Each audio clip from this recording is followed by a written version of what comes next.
Hi everyone, and welcome to our first question and answer session regarding some common and not so common questions we get related to the Golden Retriever Lifetime Study.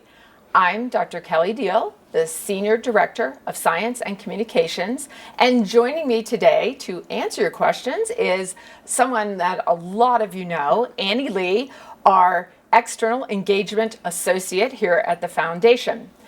So thanks, Annie, for joining us. I'm happy to be here, Kelly. Thank you. So we're going to jump right into a question that we hear a lot, which is regarding reimbursement. So to start with, Annie, how much money is allotted each of our participants for reimbursement? So in addition to the annual study exam reimbursement, every participant is allotted $500 to assist with diagnostic procedure and testing.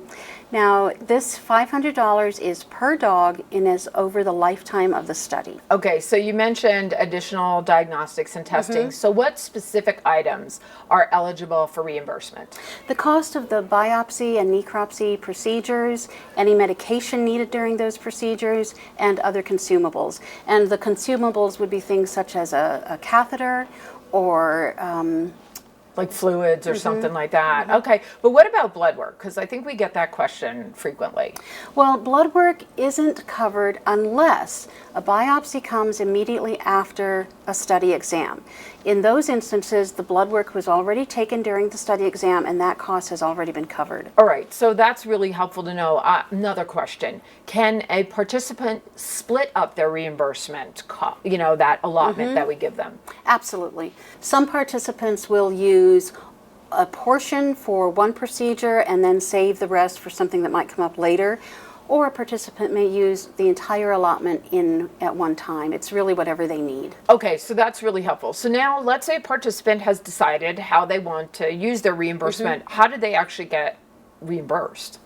Okay, we don't actually reimburse the veterinarian directly. Okay. We will reimburse the participant.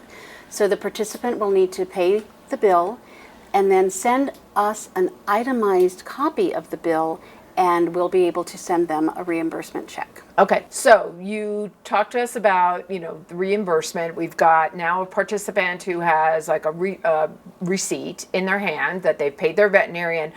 Where do they send that receipt? And then how long does it typically take to process a reimbursement request? So an itemized bill or itemized receipt should be sent to our project coordinator for the Golden Retriever Lifetime Study, and that person is Katie Street. It could be sent via email, it can be sent via regular mail, or even through fax. And everyone at the foundation, all of our email address are the first initial and last name. So Katie Street is simply kstreet@morrisanimalfoundation.org. And of course, if participants have any questions or they have any trouble reaching Katie, it can be emailed or someone can send a PM to me, and I'll definitely be able to get word to Katie. Great. So yes, people... You asked how long. I'm sorry. You asked how long, and the check will come in the mail within 2 weeks of the time that Katie receives the itemized bill. Right. And for everyone listening, yes, we do have a fax machine. Thanks for the information, Annie. And thanks to everyone for joining us on this very first inaugural question and answer session. And we'll be back soon to answer more of your questions in the upcoming months. And we appreciate everything all of you do for the Golden Retriever Lifetime Study.